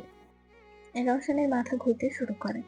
সে দ্রুত কেবিন থেকে বেরিয়ে যাওয়ার জন্য পা বাড়ায়। যেতে যেতে বলল, তাড়াতাড়ি আমার জন্য এমার্জেন্সি ফ্লাইটের ব্যবস্থা কর। হারুন রওশনের কণ্ঠস্বরে আতঙ্কিত হয়ে পড়ল। জি স্যার, আমি এক্ষুনি দেখছি সব থেকে দ্রুততম ফ্লাইট। কিন্তু স্যার, এই মুহূর্তে মাঝরাতে এত কম সময়ে। আমি কোনো অজুহাত শুনতে চাই না, যা করার কর। আমার যে কোনো মূল্যে ওখানে পৌঁছানো দরকার। রওশন কেবিনের কাছের দরজায় সজোরে একটা ঘুষি মারল। Operation theatre. 5 মিনিট পর হারুনের ফোনটা এলো। স্যার, আমি দুঃখিত, আমি সব এয়ার লাইসেন্সের সাথে কথা বলেছি। এই মুহূর্তে কোনো বাণিজ্যিক এমার্জেন্সি ফ্লাইট নেই।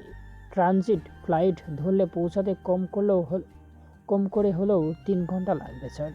3 ঘন্টা? এই 10 ঘন্টার মধ্যে কি হয়ে যাবে সে ভাবনাতেই রওশনের মাথার শিরাগুলো টপ টপ করতে লাগলো। উর্মি অপারেশন থিয়েটারে আসে 1000 মাইল দূরে বসে আছে। রওশন দিশেহারা হয়ে পড়ল। তার চারপাশে থাকা এত প্রাচুর্য, এত ক্ষমতা আজ সব অর্থহীন মনে হলো। সে দাঁতে দাঁত চেপে বলল, এই মুহূর্তে একটু প্রাইভেট জেট বুক কর, যত টাকা লাগে লাগুক, আমার হাতে সময় নেই এক্ষুনি। যদিও এই মুহূর্তে কোম্পানির অনেক লস হয়েছে, তারপরেও হারুন আর কথা বাড়ালো না। হারুন বুঝে গেছে এখন রওশনকে আটকানো অসম্ভব।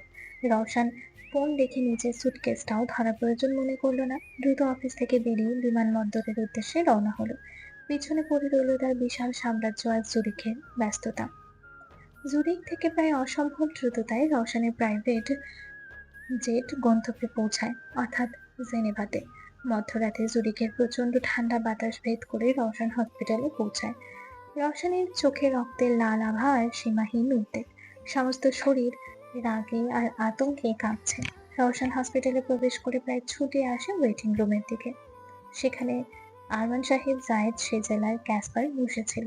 সবাই চুপচাপ, তাদের মুখে গম্ভীর ক্লান্তি এবং উদ্বেগ।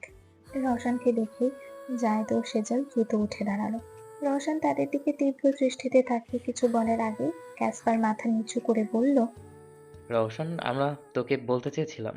রওশন এগিয়ে গিয়ে জায়েদের জামার কলার চেপে ধরল। কি হয়েছে? তোর কেন আমাকে জানালি না? আমার অনুমতি ছাড়া এমন করার সাহস কে দিল? জায়েদ শান্ত স্বরে বলল, রওশন, শান্ত হো, সব ঠিক আছে। আমরা তোর পরিস্থিতি বুঝে তোকে জানাইনি। আরমান আঙ্কেল। কথা শেষ না হতেই আরমান সাহেব উঠে দাঁড়ালেন। তিনি রওশনের দিকে শান্তভাবে তাকিয়ে বললেন, অপারেশন শেষ রওশন, এমন সাকসেসফুল। রওশন স্তব্ধ হয়ে গেল। Operation successful? রওশনের সমস্ত রাগ, ক্রোধ, উদ্বেগ সবকিছু যেন এক নিমেষে জমাট বেঁধে গেল। অপারেশন শেষ। উর্মির জীবনের সবচেয়ে বড় ঘটনাটি ঘটে গেছে, অথচ রওশন অনুপস্থিত ছিল। উর্মি এখন সুস্থ হওয়ার পথে, কিন্তু এই সুস্থতা যদি ওকে রওশনের কাছ থেকে দূরে সরিয়ে দেয়। রওশনের শরীরটা ধপ করে এড়িয়ে পড়ে। জায়েদকে ছেড়ে দিয়ে রওশন সেখানেই মাটিতে হাঁটু মুড়ে বসে পড়ে, যেন ওর শরীরের সমস্ত শক্তি শুষে নেওয়া হয়েছে। হৃদয়ের গভীরতম ভয় আরো প্রকট করে তুলেছে। রওশন পাগলের মতো জোরে জোরে চিৎকার করে কাঁদতে শুরু করে। সে কান্নার শব্দ ছিল অসহায়, তীব্র আর নিয়ন্ত্রণহীন, যেন বহুদিনের চাপা যন্ত্রণা বাঁধ ভেঙে বেরিয়ে আসছে। উর্মি, আমার পুতুল পড়ি। জায়েদ আর সেজাল অবাক বিস্ময় রওশনের দিকে তাকিয়ে রইল। এই রওশনকে তারা কোনোদিনও দেখেনি। শক্ত, অনমনীয়, আবেগহীন রওশন আজ মাটিতে বসে শিশুর মতো চিৎকার করে কাঁদছে। আরমান সাহেব ধীরে ধীরে রওশনের কাছে এগিয়ে আসেন।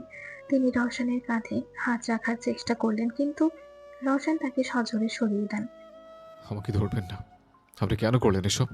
কেন করলেন? উর্মিকে ছাড়া আমি কি করে বাঁচবো? ও যদি আমাকে ছেড়ে চলে যায়, আমাকে ভুল বোঝে, আমি বাঁচবো না, আমি বাঁচতে পারবো না।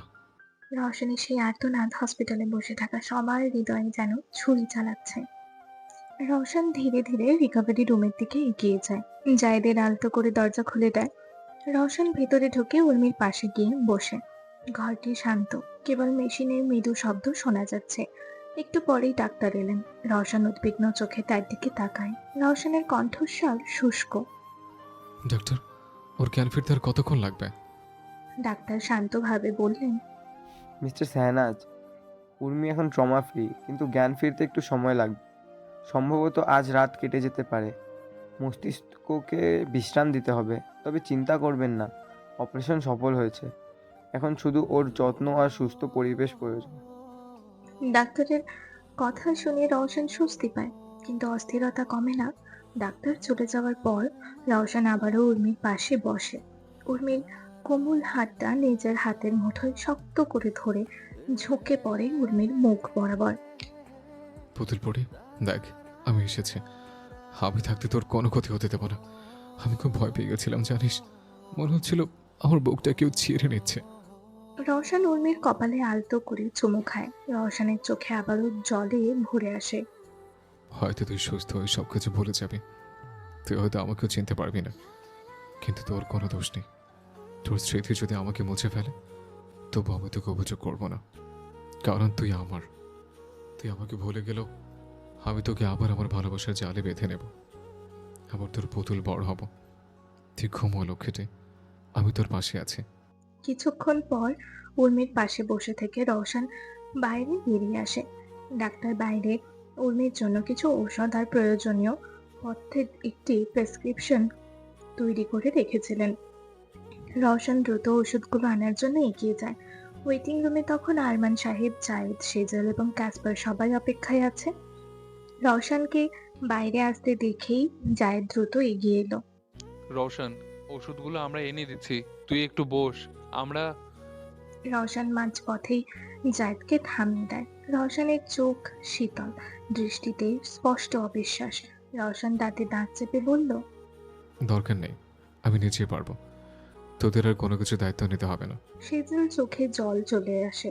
সেজল কাঁপা কাঁপা কণ্ঠে বলল, রওশন, এমন করিস না, আমরা পরিস্থিতির চাপে পড়ে। পরিস্থিতি? রওশন একটি তীব্র হাসি হাসল। আমি তোদের বন্ধু, তোর আমার ভাই, আমার বোন। আমি তোদের বিশ্বাস করে আমার জীবনের সবচেয়ে মূল্যবান মানুষটাকে তোদের হাতে তুলে দিয়ে গিয়েছিলাম, আর তোরা আমার জীবন মরণের এত বড় একটা সিদ্ধান্ত নিলি, অথচ আমাকে এটা ফোন করার প্রয়োজন মনে করলি না। ক্যাসপার মাথা নিচু করে বলল, রওশন ভাই, আরমান আঙ্কেল মানা করেছিলেন, উনি তোর কাজের কথা ভেবে। আমার কাজ কোম্পানি ডুবে গেলে আমি আবার বানাতে পারবো, কিন্তু উর্মির এত বড় একটা অপারেশনের সময় যদি ওর কিছু হয়ে যেত, তোরা কি জানিস না ওকে ছাড়া আমি বাঁচব না? তোর আমার বন্ধু হয়ে আমার থেকে আমার অধিকার কেড়ে নিলি, তোরা বিশ্বাসঘাতকতা করেছিস। আর এই রওশন চেয়ারা সব সহ্য করতে পারলেও বিশ্বাসঘাতকতা সহ্য করতে পারে না। রওশনের কণ্ঠে কোনো উচ্চস্বর নেই, কিন্তু তার ভেতরের তীব্র কষ্ট আর অভিমান হসপিটাল কাঁপিয়ে দিচ্ছে। জায়েদ, সেজলরা চুপ হয়ে আছে। ওদের নিজেদের ভুলটা ওরা বুঝতে পারে। আরমান সাহেব এবার এগিয়ে এলেন। এগিয়ে এসে শান্ত স্বরে বলল, রওশন, আমি নিষেধ করেছিলাম ওদেরকে, এতে ওদের কোনো দোষ নেই। রওশন আরমান সাহেবের দিকে শান্ত কিন্তু কঠোর দৃষ্টিতে তাকায়। অভিমানের স্বরে বলল, চাচ্ছ, তোমার সাথে এমন কোনো কথা নেই। কেন? আমি কেন? আমি তো উর্মির ভালোর জন্য করেছি এটা। আরমান সাহেব অবাক হলেন। রওশনের সাথে ছোট থেকে তার সম্পর্ক অনেক মজবুত। রওশন কখনোই আরমান সাহেবের উপর এমন রাগ করেননি। রওশন কিছুক্ষণ চুপ থেকে আবারও বলল, তুমি উর্মির বাবা, তোমরা সবাই মিলে উর্মির ভালো চেয়েছ, তাতে আমার কোনো আপত্তি নেই।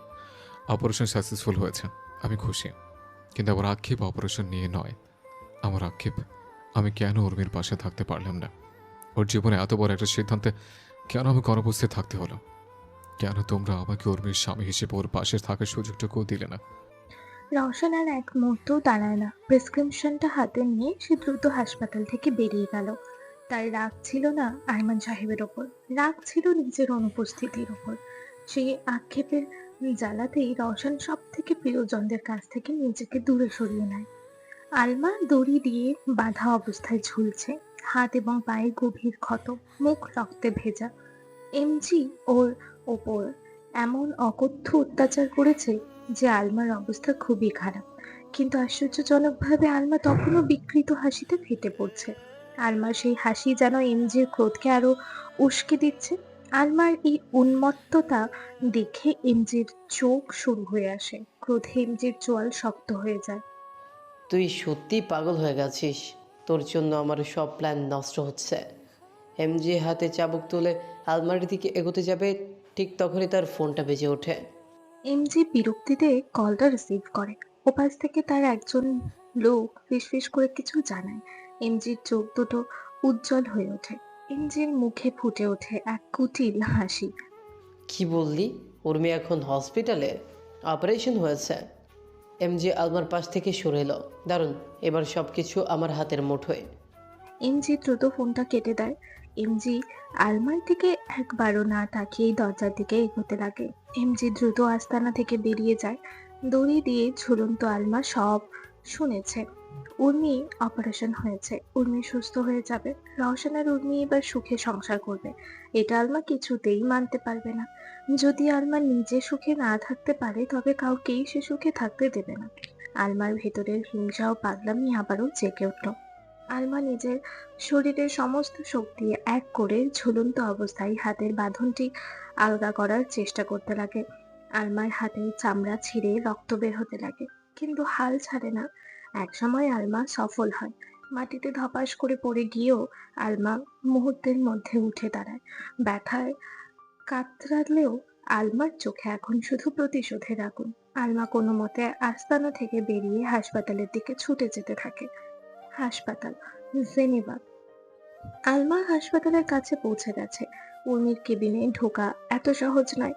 আলমা দ্রুত পরিকল্পনা করে নেয়। হাসপাতালের কোণে একটি নার্সিং স্টেশন থেকে এক নার্সকে ধরে সজোরে আঘাত করে এবং দ্রুত তার পোশাক পরে ফেলে। মুখে মাস্ক পরে আলমা কেবিনের দিকে এগিয়ে যায়। সেজল, জায়েদ ও ক্যাসপার তখনও উর্মির কেবিনের বাইরে বসে আছে। নার্সের পোশাক পরা আলমাকে দেখে তারা কেউ আর আলমাকে সন্দেহ করলো না। জায়েদ নার্সকে দেখে বলল, নার্স, প্লিজ উর্মিকে একটু ভালো করে খেয়াল রাখবেন, ওর এখনো জ্ঞান ফেরেনি। আলমা কেবিনে ঢুকে যায়। আলমা ধীরে ধীরে দরজাটা বন্ধ করে। আলমা মাস্কটা খুলে ফেলে। আলমার চোখ দুটি জ্বলজ্বল করছে। আলমা অজ্ঞান অবস্থায় থাকা উর্মির দিকে এগিয়ে যায় এবং পাগলের মতো কথা বলতে শুরু করে। উর্মি, তুই কি ভেবেছিলি আমার সর্বনাশ করে তুই নিজেই সুখে থাকবি? আমার কাছ থেকে রওশনকে কেড়ে নিয়ে তুই সুস্থ হয়ে যাবি? না, আমি তোকে সুখে থাকতেই দেব না। আমি তোকে এমন যন্ত্রণা দেব যা কোনো দিন ভুলবি না। আলমা উর্মির গলা টিপে ধরার জন্য হাত বাড়ায়। ঠিক তখনই দরজা সজোরে খুলে যায়। রওশন উর্মির জন্য ফল, ওষুধ ও প্রয়োজনীয় জিনিস কিনে কেবিনে প্রবেশ করে। অবাক হয়ে যায়। পরক্ষণেই রওশন উর্মিকে বেডে শুয়ে থাকতে দেখে স্বস্তির নিঃশ্বাস ফেলে ধীরে ধীরে গিয়ে উর্মির পাশে বসে মাথায় হাত বুলিয়ে দেয়। আসলে রওশন আলমাকে দেখার আগেই পর্দার পেছনে লুকিয়ে থাকা এমজি, যে এতক্ষণ আলমাকে সাধারণ নার্স ভেবেছিল, তাই পর্দার পেছনে লুকিয়েছিল। আলমার উন্মত্ততা ও রওশনের কণ্ঠস্বর শুনে বুঝতে পারে যে ওর প্ল্যান আবারও ভেস্তে গেছে। আলমা ওর প্ল্যান নষ্ট করে দিয়েছে। রওশন আলমাকে দেখার আগে মুহূর্তের মধ্যে এমজি পর্দা সরিয়ে বেরিয়ে আসে। এমজি আলমার কাঁধ ধরে সজোরে টেনে নিয়ে যায় এবং আর এক মুহূর্ত দেরি না করে কেবিনের জানালা দিয়ে দ্রুত নিচে লাফ মারে। দোতলা থেকে নিচে পড়ে দুজনেই মারাত্মক আঘাত পায়। তাদের হাত পা কেটে রক্ত ঝরছে। এমজির রাগ তখন তরতর করে বেড়ে যায়। আলমা তখনও চিৎকার করছে, আমি ওকে না মেরে যাব না। কিন্তু এমজি রেগে আলমার চুলের মুঠি ধরে টানতে টানতে নিয়ে যেতে থাকে। আলমার জন্য দুবার এমজির প্ল্যান নষ্ট হলো। আজ আলমা যদি এমন না করতো তাহলে এমজি উর্মিকে নিয়ে ঠিকই পালিয়ে যেত। আজ এমজি আলমার শেষ দেখেই ছাড়বে। পরের দিন সকাল। উর্মির পাশে বসে আছে রওশন, সেজল, জায়েদ এবং ক্যাসপার। পাশের সোফায় বসে আরমান সাহেব নীরবে সব পর্যবেক্ষণ করছে। রওশন অস্থির হয়ে ডাক্তারকে ডাকতে শুরু করে। Doctor, doctor. কি হয়েছে মিস্টার শাহনাজ? ডাক্তার হন্তদন্ত হয়ে এসে রওশনকে জিজ্ঞেস করে, উর্মির এখনো জ্ঞান ফিরছে না কেন? ওহ, সেটা তো আমিও বুঝতে পারছি না। তবে চিন্তা করবেন না, উর্মি একদম সুস্থ আছে। আর কিছুক্ষণ অপেক্ষা করুন, নিশ্চয়ই জ্ঞান ফিরবে। রওশন বিরক্তিতে নিজের কপাল কুঁচকে ফেলে। নিজের রাগ কমানোর জন্য মাথায় হাত রেখে জোরে জোরে শ্বাস নিতে থাকে। ঠিক সেই সময় উর্মির হাতে একটা মৃদু নড়াচড়া টের পায় রওশন। রওশন দ্রুত উর্মির দিকে তাকায়। উর্মির চোখের পাতা সামান্য কাঁপছে। ধীরে ধীরে উর্মির জ্ঞান ফিরে আসে। উর্মি চোখ খুলে প্রথমে চারপাশে তাকায়। উর্মির দৃষ্টিতে কোনো ভয় বা আতঙ্ক নেই, বরং এক ধরনের বিভ্রান্তি। উর্মি যখন আরমান সাহেবকে দেখতে পেল তখন ওর মুখটা উজ্জ্বল হয়ে ওঠে। বাবা। উর্মি ক্ষীণ কণ্ঠে ডেকে ওঠে। ওর ঠোঁটে ফুটে ওঠে এক নির্মল হাসি। আরমান সাহেব দ্রুত এগিয়ে এসে উর্মির মাথায় আলতো করে হাত বুলিয়ে দেয়। হ্যাঁ মা, আমি এখানে। তুমি এখন কেমন আছো? উর্মি হাসি মুখে বাবাকে দেখতে লাগে। তবে তখনই উর্মির মাথাটা একটু ঝিমঝিম করে ওঠে। উর্মি ব্যথায় কপাল চেপে ধরে। রওশন হাসি মুখে উর্মির কাছে এগিয়ে আসে। রওশন চোখে এখন শুধু ভালোবাসা আর স্বস্তির আলো। রওশন উর্মির হাত ধরে আলতো করে বলল, পুতুল পড়ে দেখ, আমি তোর পুতুল বর। চিনতে পারছিস তো আমাকে? উর্মি রওশনের দিকে তাকায়। সেই মুহূর্তের জন্য রওশনের বউ ঢিপ ঢিপ করতে লাগে। যদি এই দৃষ্টিতে উর্মি ওকে চিনতে না পারে, উম, যদি ওর নামটাও ভুলে যায়। কিন্তু না, উর্মি রওশনকে দেখে অনেক খুশি হয়ে যায়। উর্মির মুখের হাসি আবারও চওড়া হয়ে আসে। উর্মি রওশনের হাত ধরে হাসতে হাসতে বলল। রওশন ভাই। রওশন স্তব্ধ হয়ে যায়। রওশন ভাইয়া? সেজল, জায়েদ এবং ক্যাসপার কেবিনের ভেতর থাকা সবাই অবাক হয়ে একে অপরের দিকে তাকায়। রওশনের চোখ ঝাপসা হয়ে আসে, কিন্তু রওশনের মুখে স্বস্তির হাসি। না, উর্মির তাহলে মেমোরি লস হয়নি, উর্মির সব মনে আছে। সেজল, জায়েদরাও হাসিতে ফেটে পড়ে। তারা সবাই অনেক খুশি হয়ে যায়, তাদের চিন্তা দূর হয়। উর্মি তাহলে মেমোরি লস হয়নি, উর্মির সব কিছু মনে আছে। তবে রওশন ভাইয়া? রওশন কিছুক্ষণ অবাক হয়ে তাকিয়ে রইল উর্মির দিকে। তবে উর্মির সুস্থ হাসি দেখে রওশন আর কিছু ভাবল না। আপাতত এইটুকু যথেষ্ট যে উর্মি তাকে ভুলে যায়নি। রওশন ভাই, আমি এই হসপিটালে কি করছি? আর আমার আম্মু কোথায়? আমি আম্মুর কাছে যাব। বাবা আম্মু কোথায়? যেন আমাদের গাড়ি অ্যাক্সিডেন্ট করেছিল, মা অনেক ব্যথা পেয়েছে। আমার চোখের সামনে মায়ের সারা শরীর রক্তে ভিজে গিয়েছিল।